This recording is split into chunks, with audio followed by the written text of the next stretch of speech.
The wolves found her first. 3 pairs of golden eyes, cutting through the snowstorm like lanterns held by something that should not exist. Harper Bennett did not run. Running was for people who still believed the world owed them mercy.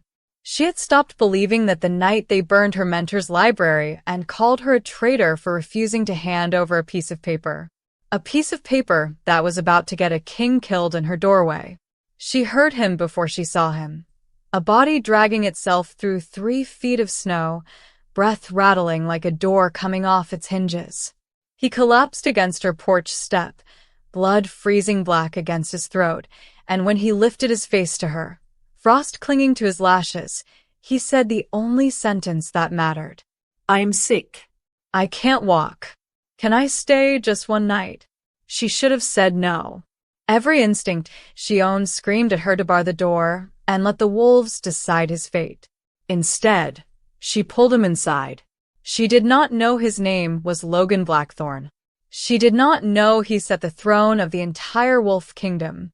She did not know that by morning, 16 armed soldiers would be standing in her yard with orders to make sure their own king never woke up again.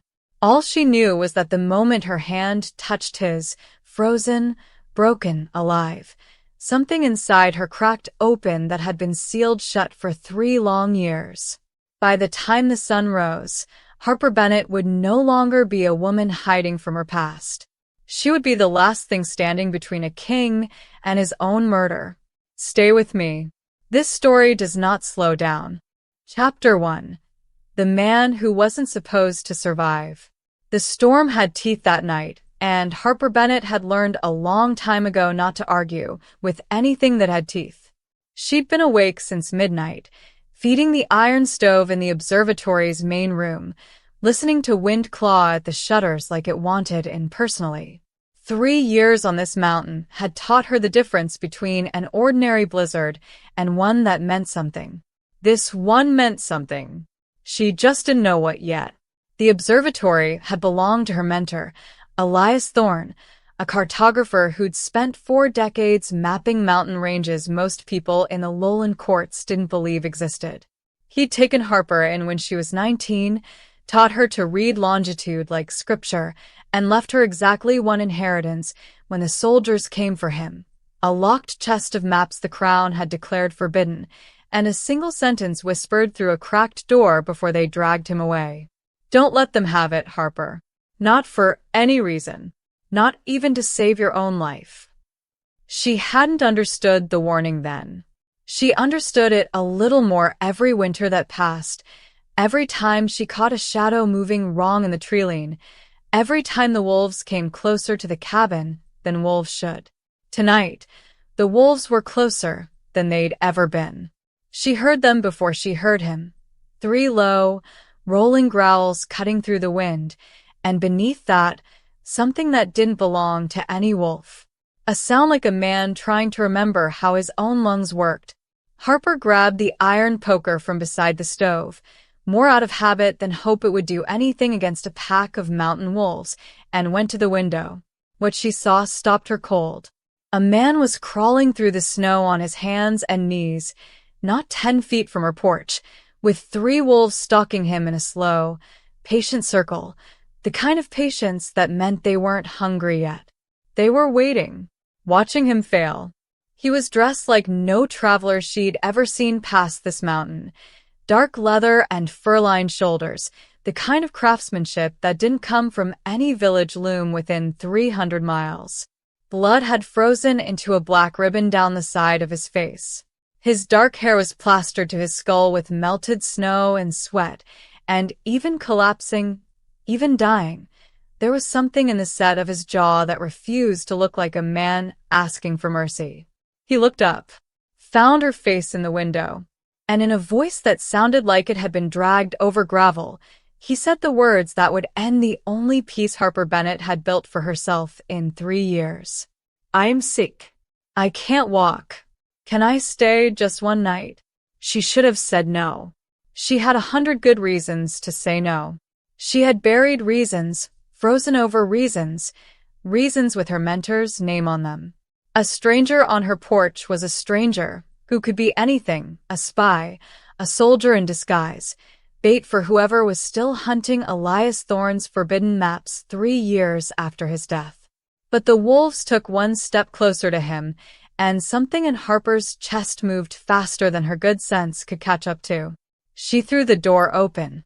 "Wolves don't like fire," she said, more to herself than to him, snatching a burning log from the stove with the poker and hurling it into the snow between the man and the pack. The wolves scattered, snarling, golden eyes flashing once more before they melted back into the treeline like they'd never been there at all. "Get up," she told the stranger. "I'm not dragging you." He tried. His arms shook, gave out, and he went down hard in the snow with a grunt that sounded more furious than pained, a man more insulted by his own weakness than afraid of dying from it. Harper exhaled, threw the poker aside, and got an arm under him. He was heavier than any man had a right to be, all muscle and frozen leather, but adrenaline did what sense couldn't, and together they staggered through her door and collapsed onto the floor in a heap of melting snow and ragged breathing. She kicked the door shut against the wind. In the orange light of the stove, she finally got a proper look at him, and her stomach did something complicated and unwelcome. He was beautiful in the way storms were beautiful, dangerous to admire too closely. A jagged cut split one eyebrow. Bruises mapped his jaw like he'd been in a fight he hadn't started. And under all of it, his eyes, when they finally cracked open and found hers, were a pale, unsettling gold that didn't belong to any human she'd ever met. "Who are you?" she asked, peeling off her own coat to throw over him, because the man was shaking hard enough to rattle his teeth. He didn't answer right away. When he did, his voice was barely above the crackle of the stove. "Nobody," he said. "Tonight, I'm nobody. Please, just nobody." Harper studied him a long moment, snow still melting off her hair onto his chest, and made a decision that would later feel like the most dangerous thing she'd ever done with her bare hands. "Fine," she said. "Nobody. You can stay until the storm breaks. One night." She did not believe, in that moment, that nobody men carried themselves like kings. She did not know that the golden eyes staring up at her in gratitude belonged to Logan Blackthorne, Alpha King of the entire wolf-blooded realm, a man 4 of his own council members had personally signed an order to have killed before sunrise. She did not know that the wolves outside hadn't been hunting him. They'd been protecting him, waiting for soldiers who weren't far behind. She only knew that his hand, when it found hers in the dark, was the first warm thing she had touched in 3 years of frozen, deliberate solitude, and that some small, treacherous part of her did not want to let go. Outside, the storm screamed on, and somewhere beneath it, hidden in the white static of snow and wind, came the sound Harper would not recognize until it was almost too late. Horses, many of them, moving fast and moving toward her cabin. Chapter 2. A King in a Borrowed Bed. He didn't die in the night, which Harper counted as a personal victory against a universe that generally disagreed with her plans. By the time gray morning light filtered through the frost-laced windows, the horses she thought she'd heard had not arrived, only the wind, still howling, still pretending to be something with hooves. She told herself she'd imagined it. She did not entirely believe herself. The stranger had a fever that came in waves, breaking sweat 1 hour and shaking with cold the next. Harper had nursed enough injured trappers through enough mountain winters to know infection when she smelled it, and the gash along his ribs, deep, precise, clearly made by something sharper than wolf claws, was infected enough to worry her. "You're going to lose this arm if I don't clean it properly," she told him, already tearing a clean strip from an old shirt. "Which means you're going to hold still and stop looking at me like I'm the one trying to kill you." A weak laugh rattled out of him, surprising them both. "Apologies. Force of habit. What kind of habit involves assuming every woman with a knife wants you dead?" "The kind where it's usually true." She paused with the cloth halfway to the wound, studying him properly for the first time in daylight. Up close, the bruising along his jaw looked less like the result of a fall, and more like the result of a fight, a real one, the kind men only walked away from when someone wanted them found, not finished. The cut at his ribs wasn't an accident either. It was a message. "Who did this to you?" she asked. His golden eyes flicked to hers, sharp despite the fever, calculating something behind them she couldn't read. "People who used to call themselves my friends." "That's not an answer. It's the only one I'm giving a woman whose name I don't even have yet." Harper almost smiled, which annoyed her more than anything else that had happened in the last 12 hours. "Harper," she said. "Harper Bennett." "Logan," he said, after the smallest hesitation, a hesitation she filed away without knowing yet how much weight it carried. "Just Logan." She finished cleaning the wound in silence, and if her hands lingered a half-second longer than necessary against the warm skin of his side, she blamed it on the cold making her clumsy.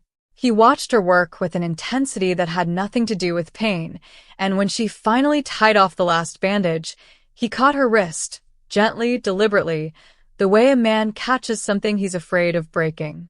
"Thank you," he said. "Most people who find a stranger bleeding in the snow leave him there." "Most people aren't me," Harper said, and pulled her wrist back before her pulse could betray exactly how much she'd noticed his grip. Over the next 2 days, while the storm kept the mountains sealed shut like a held breath, something began happening between them that Harper refused to name out loud. Logan healed faster than any man she'd nursed before, unnaturally fast, she noted, filing it away beside the strange gold of his eyes and the way he moved even injured, like a predator, wearing the shape of a patient man. He told her nothing true about himself and everything true about how he saw the world. That loyalty was a currency most people counterfeited. That power without people you trusted was just a very cold, very large room, and that he had not felt warm, not once, not anywhere, in longer than he wanted to admit. She told him about Elias, about the maps, about the night soldiers came, and the word traitor got stitched onto her name like a brand she couldn't scrub off. She did not tell him about the locked chests still hidden beneath the observatory's floorboards. Some instincts didn't soften, even for golden eyes and a low, rough laugh that made the cabin feel smaller than it was. On the third night, with the wind finally beginning to thin, Logan sat across the fire from her, healed enough to hold himself upright without wincing, and asked the question that had clearly been building behind his teeth since the moment she'd dragged him through her door. "Why did you let me in?" Harper considered lying. She considered every clever, guarded answer she'd used on every curious trapper who'd ever wondered why a woman lived alone on a mountain that hated visitors. Instead, she told him the truth, because something about his stillness made lying feel like an insult to both of them. "Because I watched 3 wolves circle you like they were deciding whether you were worth the trouble of killing," she said. "And some stupid, reckless part of me decided you were worth the trouble of saving. I don't know why. I'm regretting it already." Logan's gaze didn't waver from hers, firelight catching gold in his eyes until they looked less like eyes and more like something lit from within. "Don't regret it," he said quietly. "I promise you, Harper Bennett, whatever happens after tonight, saving me was not a mistake." She wanted to ask what that meant. What after tonight? Implied that hadn't already happened in 3 days of fevered confessions and careful silences. She never got the chance. The wolf at the door let out a single sharp bark, not a warning howl, not a hunting call, but the specific, urgent bark of a sentry spotting exactly what it had been posted to watch for. Logan was on his feet before Harper had fully processed the sound, every trace of the patient, healing man gone, replaced instantly by something coiled and dangerous and entirely awake. "Get away from the windows," he said, voice dropping into a register that made the hair on Harper's arms rise. "Now." "What is it?" she demanded, already moving, already reaching for the poker she'd thrown aside 3 nights ago. Through the gap in the shutters, torchlight bled orange against the white snow outside. Not one torch, not two, but a line of them, moving up the mountain path in disciplined, military formation. Soldiers, Logan said, and for the first time since she'd dragged him through her door, Harper heard something in his voice that sounded almost like fear. Not for himself, she would realize much later, but for her.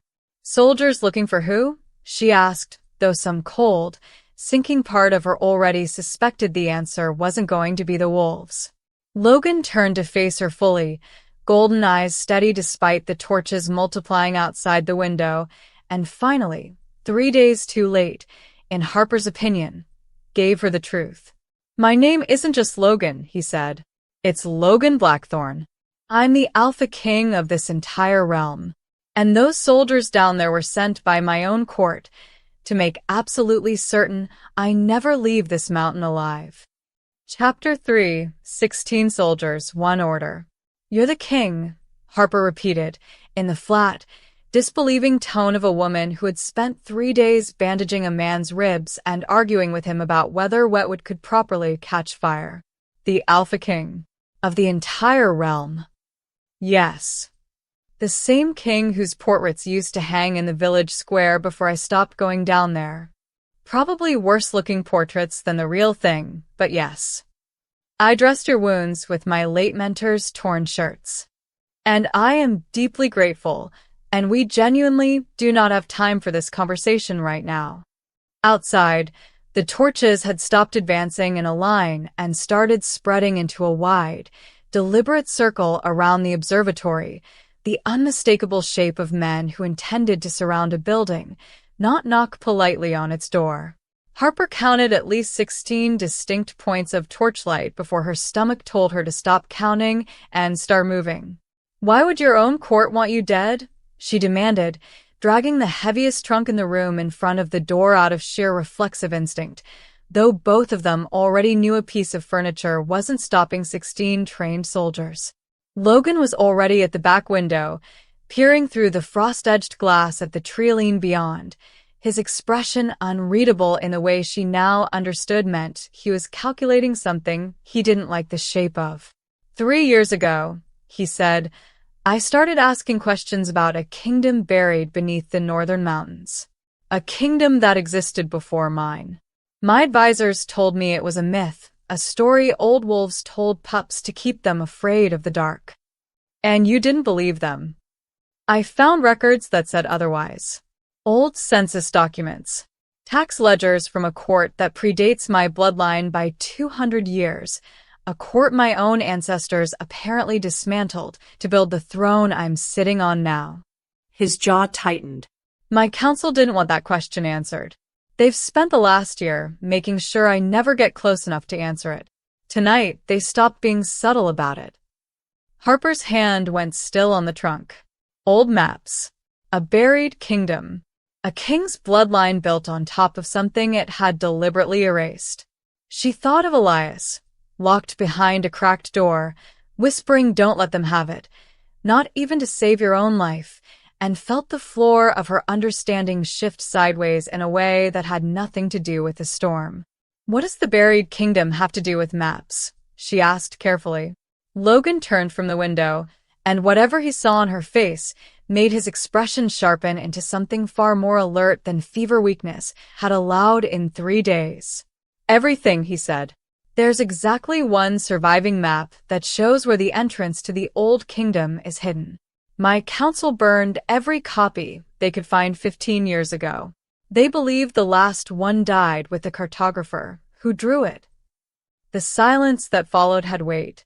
It pressed against Harper's ribs like something physical. His name was Elias Thorne, Logan said slowly, watching her face change in real time. Wasn't it?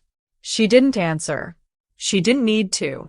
The answer was already written across every line of her expression, in the way her hand had drifted, unconsciously, toward the floorboard beneath the window, the one with a slightly different grain, the one that had hidden a locked chest for 3 years.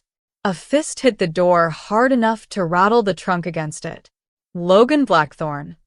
The voice outside was clipped, formal, entirely unbothered by the storm still howling around it. By order of the Regency Council, you are commanded to surrender yourself for transport back to the capital for your protection and the stability of the realm. For my protection, Logan murmured, low enough only Harper could hear, bitterness threading through every syllable. That's a new way to phrase an execution order. Captain Reeve. Logan called back, voice transforming instantly into something colder, more commanding. The voice, Harper realized with a chill, of a man actually used to being obeyed by armies. Tell the council I require proof of authorization before I open this door to 16 armed men in the middle of a blizzard. There was a pause outside, a pause that lasted exactly long enough for Harper to understand it was not the pause of a soldier checking paperwork, but the pause of a man deciding whether subtlety was still worth the effort. Authorization granted in writing. Captain Reeve called back, and something in his voice had changed too, gone flatter, harder. Effective immediately. Open the door, Your Grace, or we open it for you. Logan's eyes found Harper's across the dim cabin, and in them she saw the full, terrible weight of what was about to happen settle into place. They're not here to bring me back, he said quietly. Reeve wouldn't drop the formal address unless the order already authorizes whatever happens next. Harper, get the chest. Whatever you've kept hidden under this floor, we need it, and we need to be gone before that door comes down. And if I don't have a chest hidden under my floor, then we're about to die over a misunderstanding, and I'd genuinely like to know that before the axes start. For one absurd half-second, despite the soldiers, despite the torches, despite the entire collapsing architecture of her carefully boring life, Harper almost laughed. Then the first axe blow split the door, and the laugh died in her throat, replaced by something far more useful. The cold, clean focus of a woman who had buried one mentor already and was not, under any circumstances, about to bury a king in the same winter.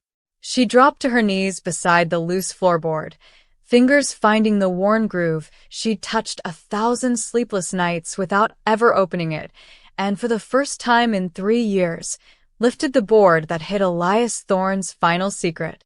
The chest beneath it was smaller than she remembered. Heavier, too, as if the weight of whatever truth it held had grown in the dark while she wasn't looking. Harper. Logan's voice, urgent now, over the splintering door. Whatever's in there, we move with it, or we die defending it. Choose fast. She closed her hand around the chest's iron handle, looked up at the man the world called a king and she'd known 3 days as simply Logan, and made the second reckless decision of her life in the span of 72 hours. We move, she said, and the door came down behind her in a spray of splinters and torchlight. Chapter 4. The Guardian's Blood. They ran into a forest that didn't want them, dragging a locked chest through snow that swallowed each step up to the knee, with 16 soldiers and one increasingly impatient captain somewhere behind them in the dark.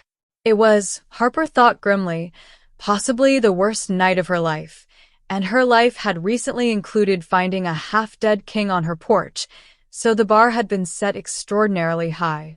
This way, Logan said, hauling her sideways down a slope she hadn't even seen, his earlier fever weakness apparently burned away entirely by pure necessity.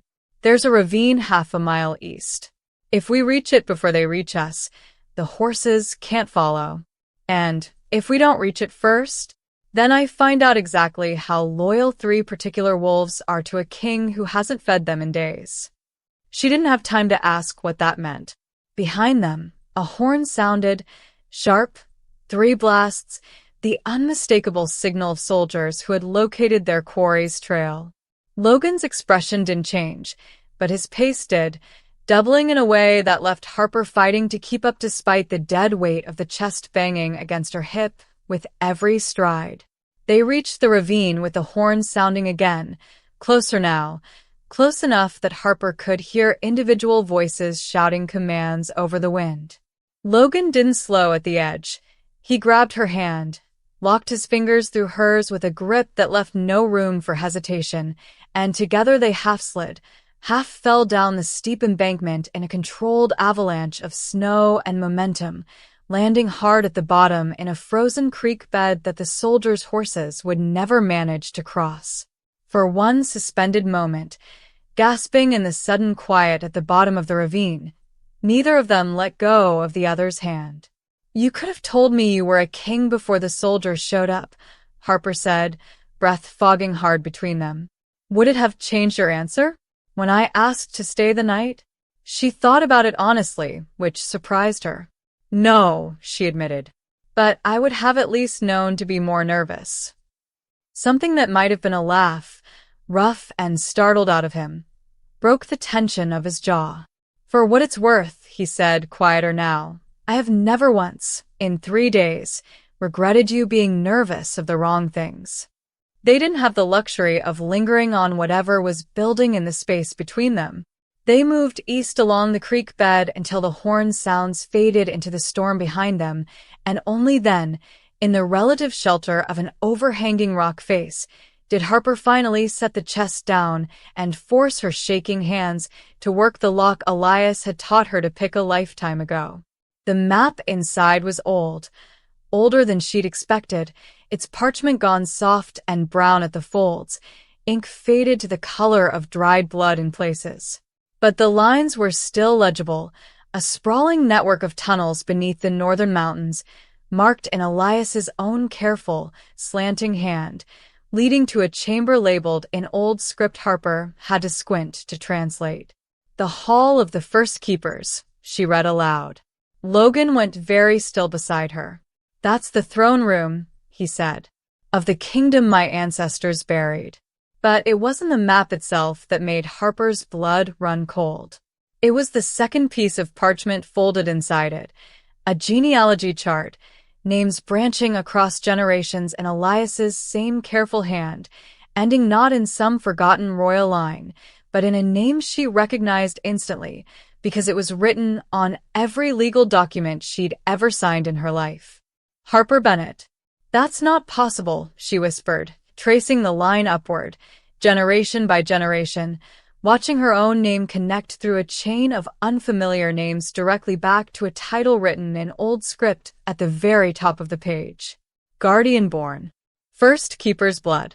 Logan read it over her shoulder, and when he spoke, his voice had gone hoarse with a realization that clearly cost him something to say out loud. "Harper, this isn't just a map your mentor protected because he believed in the truth." He looked at her with an intensity that made the cold air between them feel suddenly very thin. "He protected it because you are the truth. You're not just the last person holding the map to the buried kingdom. You're the last living descendant of the bloodline my family stole the throne from." The forest around them seemed to hold its breath. Every piece of the last 3 days rearranged itself in Harper's mind with brutal, sickening clarity.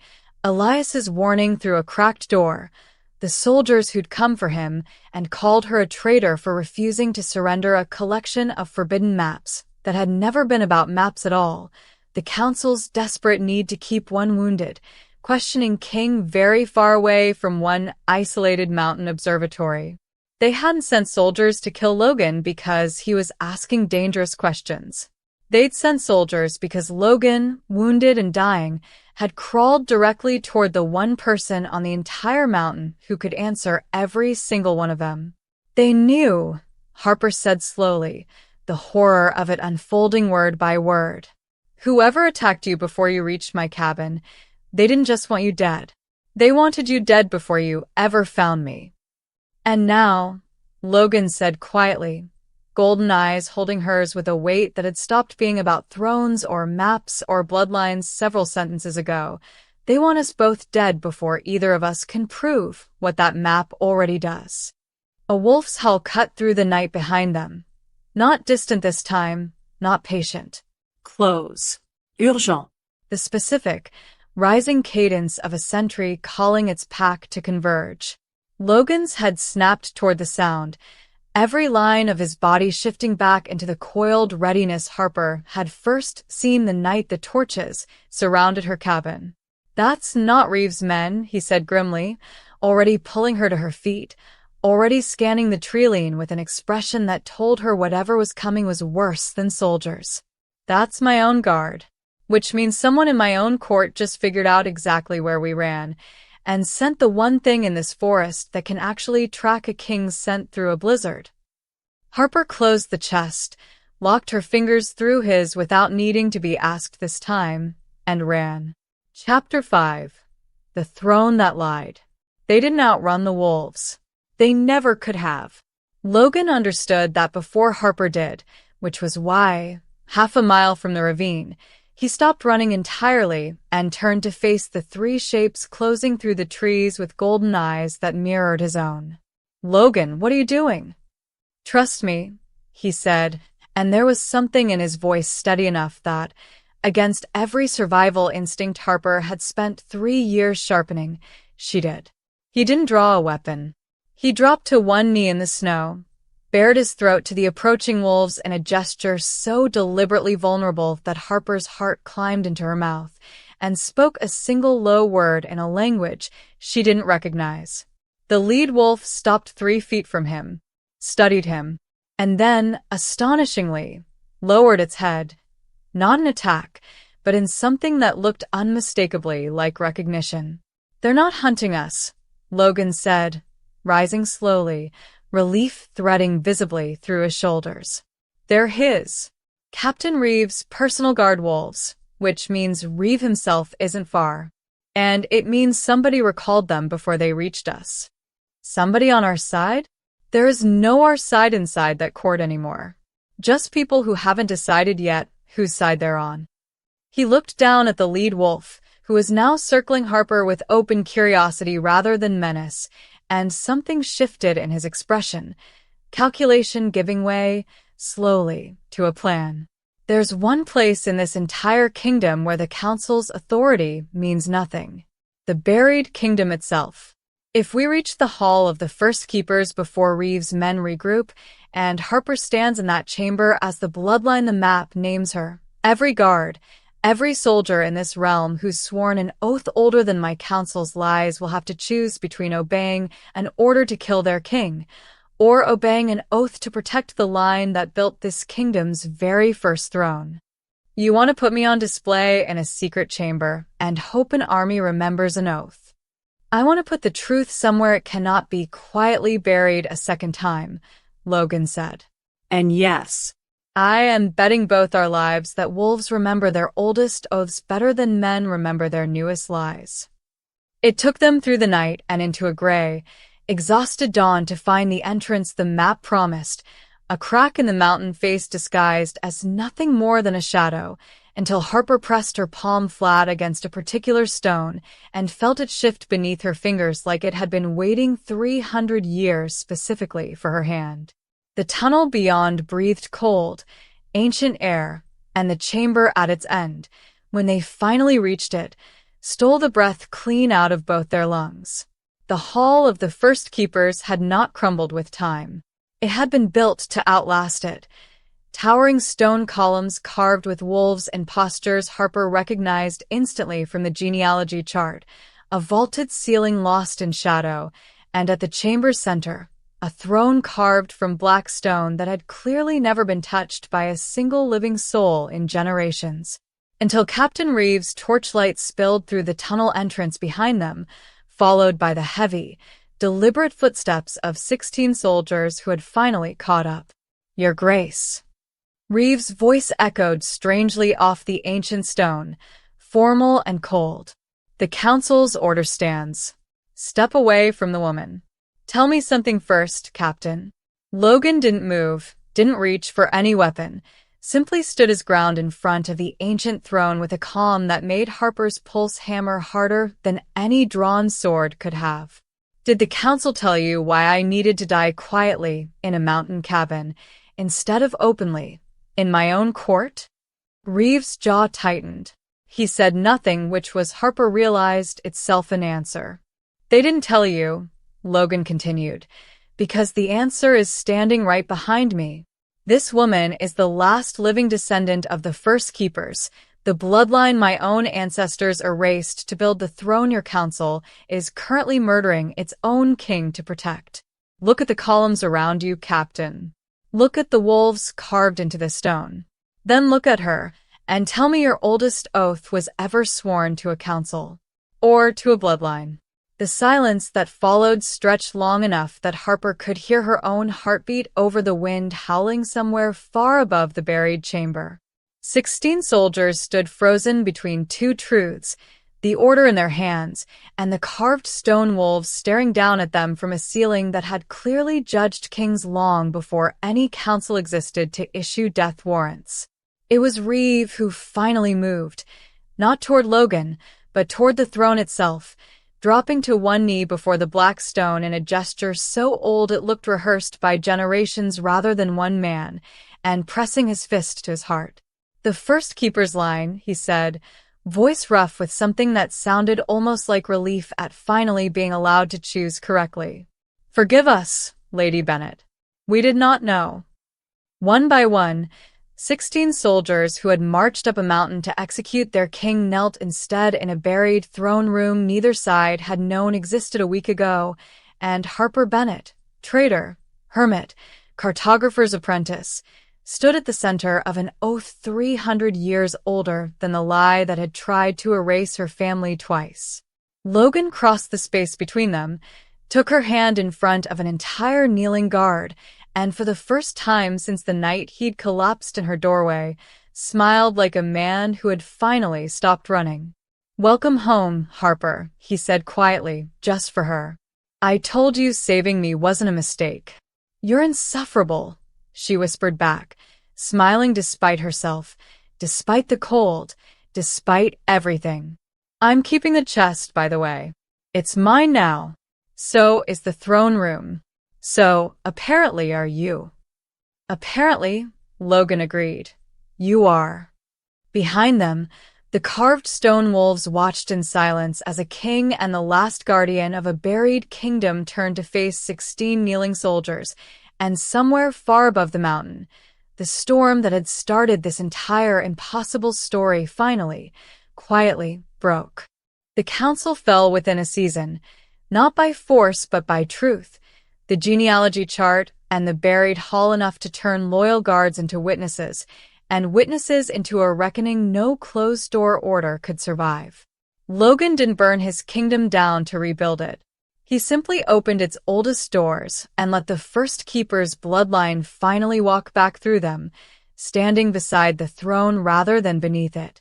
Harper kept the observatory. She kept the stars, the cold, the quiet mornings she'd once thought she needed to survive alone. She just stopped sleeping in them alone. Logan came up that mountain more than any Alpha King had business climbing, and every time, the wolves at the treeline lowered their heads instead of circling. What began as one night of shelter from a man with nowhere else to go became a love neither the storm, nor the council, nor 300 years of buried lies could erase. Thank you so much for watching until the very end. Your time and your heart mean everything to this story. If Harper and Logan's journey moved you, made you gasp, or kept you up past your bedtime, give this video a like and subscribe so you never miss the next one. I'll be right here, waiting to tell you another story. Until then, stay warm, stay curious, and I'll see you in the next video.